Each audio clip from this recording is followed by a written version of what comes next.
Day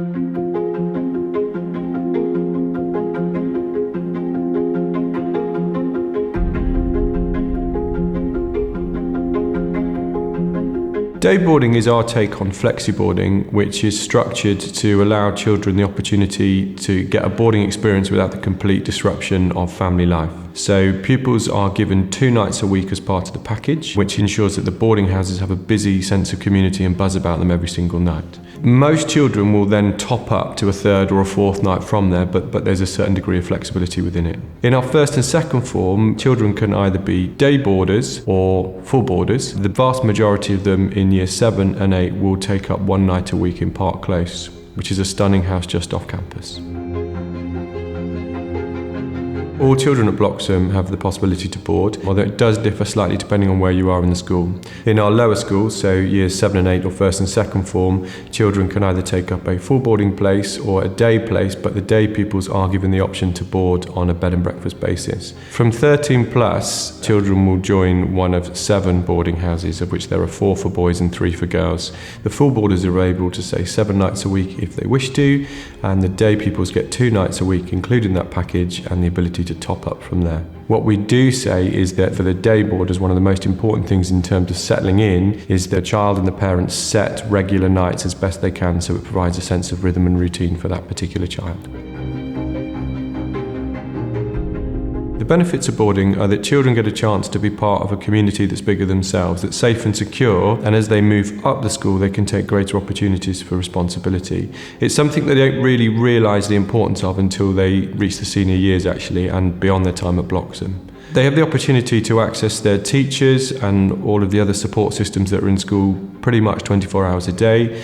But above all, it's fun, and I think that's something we miss in schools a lot as we tend to focus on academic progress and attainment. Actually, we know that children who are happy, that feel like they're part of something that's valuable, will ultimately be more successful in the long run.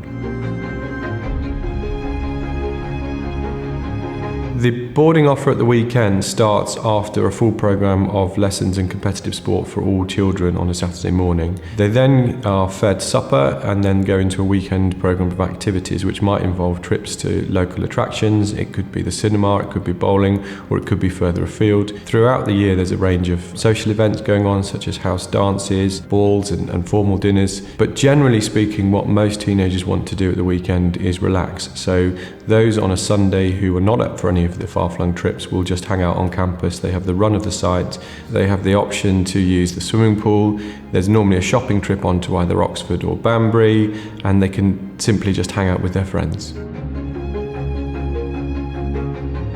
So in each house there are various communal spaces, from TV rooms to games rooms. Children will start off generally in the lower years in dormitories, moving up to smaller rooms and ultimately single studies as they get ready for life beyond Bloxham. There are kitchens in every house. Although we eat centrally, I don't think the importance of chewing the fat over a cup of tea can be underestimated. So in terms of pastoral care inside the house, each house will have 2 resident members of staff, so a housemaster or mistress and assistant housemaster or mistress. Each child is given a tutor when they join the house, and that tutor will stay with them for either 3 years or 2 years, depending on where they are in the school, and that tutor will talk to home on a regular basis. On top of that, we've got a matron and assistant matron, so there are really 5 people that particular child might gravitate towards. They will deal with the tutor for general day-to-day things, but actually for kind of cases of unhappiness or bumps along the way, that child might gravitate towards a matron and might gravitate towards a housemaster or mistress. It doesn't really matter as long as they feel comfortable to talk to somebody, and we speak to each other on a daily basis, so it's very hard for any child to slip through the net. So before a child starts, they're invited for a sleepover.